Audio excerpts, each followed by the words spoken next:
नमस्कार। प्रस्तुत है आज का चिंतन।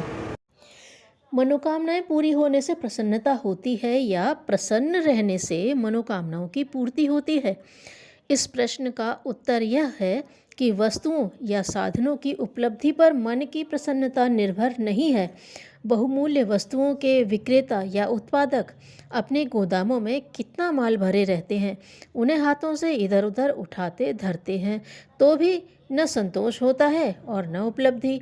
इसके विपरीत जनजातियों की महिलाएं कौड़ियों, सीपों, घुंघुचियों के जेवर बनाकर पहनती, प्रसन्न होती और अपने आप को सौभाग्यवान मानती हैं।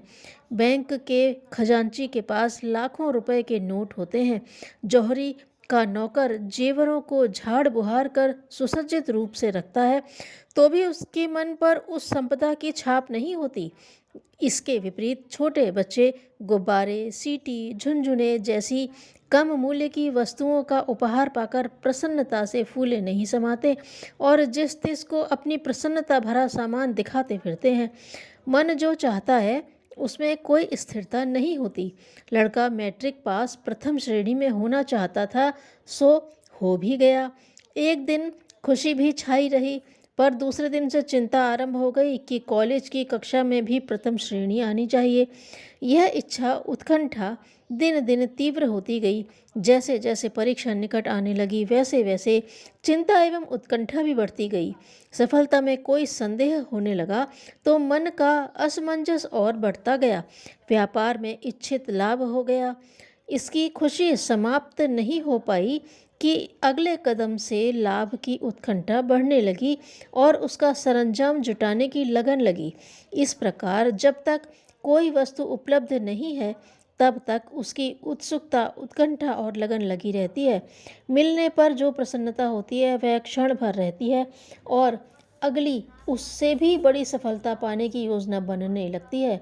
कोई ऊंचा पद प्राप्त करने के लिए कब से कितने प्रकार के प्रयत्न किए जा रहे थे, अब वह पद मिलते ही उसके साथ जुड़ी हुई जिम्मेदारियां पूरी होते रहने की फिक्र दिन रात बनी रहती है। ऐसा न हो कि उत्तरदायित्व ठीक तरह से न निभ पाने का उपहास, प्रताड़ना मिले और अवनति का आदेश मिल जाए। संतान नहीं हुई तब तक उत्कंठा रही, हो गई तो उसकी सारी हारी, बीमारी, शिक्षा, सुसंस्कारिता आदि की चिंताएं छाई ही रहने लगी। ऐसी दिशा में मनोकामना पूर्ति का सुख किसे मिलता है?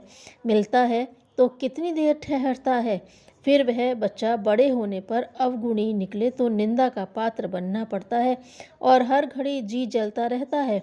किसी समय संतान होने की व्यथा अब इस रूप में बदल गई कि वह न होती, बिना संतान के रहते तो ही अच्छा था, तो ही अच्छा होता।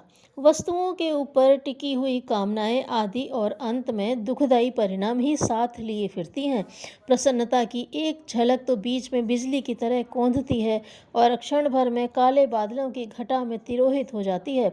स्थायी प्रसन्नता का एक ही मजबूत आधार है कि अपने गुण, कर्म, स्वभाव को उच्च स्तरीय बनाया जाए, व्यक्तित्व को उत्कृष्टता में बदल लिया जाए, क्रियाकलाप में आदर्शवादिता का समावेश रखा जाए, आत्मगौरव को बढ़ाने वाली विधि व्यवस्था को अपनाए रखा जाए, उस दिशाधारा को अपनाया जाए जिससे अंतरात्मा का संतोष बना रहे। ऐसी दिशाधारा अपनाना पूर्णतया अपने हाथ की बात है। यह निजी चिंतन और चरित्र का प्रसंग है जिसे कोई भी ऊंचा रख सकता है और ऐसी प्रसन्नता में डूबा रहने का अवसर हाथ रहता है जो किसी के छीनने से न छीन सके। बुद्धिमान वह है जो दूसरों की गलतियों को देखकर अपनी गलतियां सुधार लेता है। खोया हुआ पैसा फिर पाया जा सकता है, लेकिन खोया हुआ समय फिर लौट कर नहीं आता। धन्यवाद।